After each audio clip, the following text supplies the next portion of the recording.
Hello students, we have studied lesson 2 and now we have to complete the exercise of this lesson. So please open your textbook, page number 16 and see in your textbook.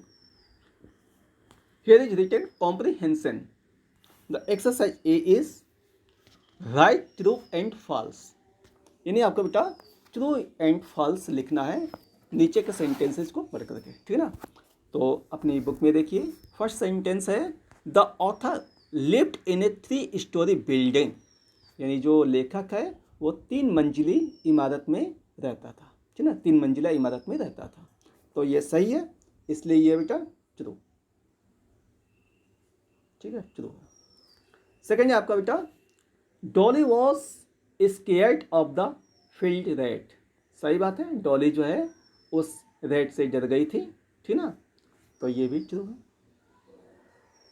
Third है बेटा the children's mother was at her best in the emergency. नहीं, ये तो बात गलत है बेटा, so it is false, ठीक ना, ये फॉल्स है। फोर्थ सेंटेंस है आपका बेटा the snow reminded the author of A painting bye Picasso. नहीं बेटा, उसकी याद नहीं दिला रहा था, बल्कि वो याद दिला रहा था, आपकी बुक में ये फॉल्स रहेगा। एक मिनट, वो किसकी याद दिला रहा था? हाँ, सल्वाडोर डाली की याद दिला रहा था, पेंटिंग बाय सल्वाडोर डाली।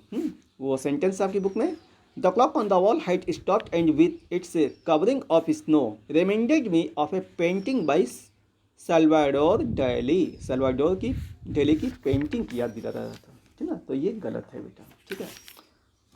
फोर्थ आपका फॉल्स है। और फिफ्थ चलिए बेटा Prem went out to find a carpenter and a tinsmith. बिल्कुल सही है, ठीक ना। अब चलिए चलते बेटा now it is the turn of question answers. Exercise B, here is written answer this questions. तो बेटा क्वेश्चन जो है you have to write the questions from your text book and the answer is given here. Question number 1 है आपका which lines in the story suggest that the building in which the author lived was strong. इस lesson की वो कौन सी पंक्तियां हैं जो इस बात को सजेस्ट करती हैं, इंडिकेट करती हैं कि जो ऑथर है वो एक मजबूत बिल्डिंग में रहता था। तो चलिए बेटा इसका आंसर है आपका, आंसर आप ऐसे देंगे द फॉलोइंग लाइन्स। ये आपकी टेक्स्ट बुक की लाइनें हैं जो लेसन में है, ठीक ना। The following lines suggest that the building was strong. जो लाइन लिखी गई है हमको वही देना है, तो हमने जो छांटी है सेंटेंसेस जो इंडिकेट करा कि वो स्ट्रॉन्ग बिल्डिंग में रहता था वो ये है बेटा the old building in which I live. ये लेखक की बात है, लेखक कह रहा है ना। In which I live has for over 100 years. हाँ, वो 100 साल से भी ऊपर की है। Received the brunt of the wind and the rain as they swept across the hills from the east. इस बिल्डिंग ने एक बार नहीं अनेक बार वर्षा, हवा, हाँ, इन सब का जो है सामना किया है। जब ये पूर्वी तरफ से जो है हवा आती थी, क्रॉस करती थी पहाड़ी क्षेत्र को, तो इन सब का सामना किया है उस मकान ने। आज का नहीं मकान है, बहुत पुराना, 100 साल से भी ऊपर का है। It had even taken the shock of an earthquake. यहाँ तक कि एक भूकंप का भी सामना कर चुका है। Without sustaining any major damage, बिना किसी बड़े नुकसान के इसमें कोई ऐसा नुकसान नहीं हुआ। यानी ऐसा कोई नुकसान नहीं हुआ, छोटी मोटी क्रैकनेस आई, क्रैकिंग आई, लेकिन कोई बड़ी जो है दुर्घटना या कोई बड़ा फॉल्ट नहीं हुआ। तो इसका मतलब बहुत मजबूत बिल्डिंग थी वो, ठीक है। क्वेश्चन नंबर 2 देखिए बेटा home did the author live with.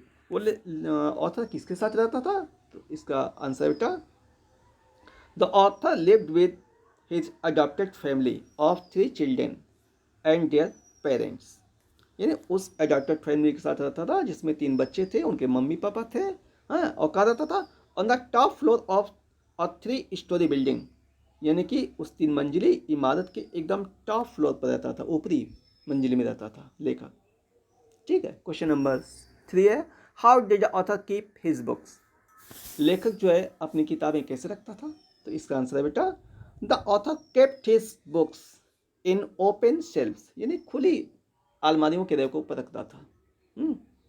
Hence इसीलिए they were exposed to the rain, वर्षा में वो खुली हुई थी। तो आज के लिए इतना ही बेटा, इसके बाद का हम नेक्स्ट डे सेंड करेंगे। इन्हें आप अपनी नोटबुक में लिख लीजिएगा। You have to write the questions from your text book, ठीक है ना। That's all, thank you.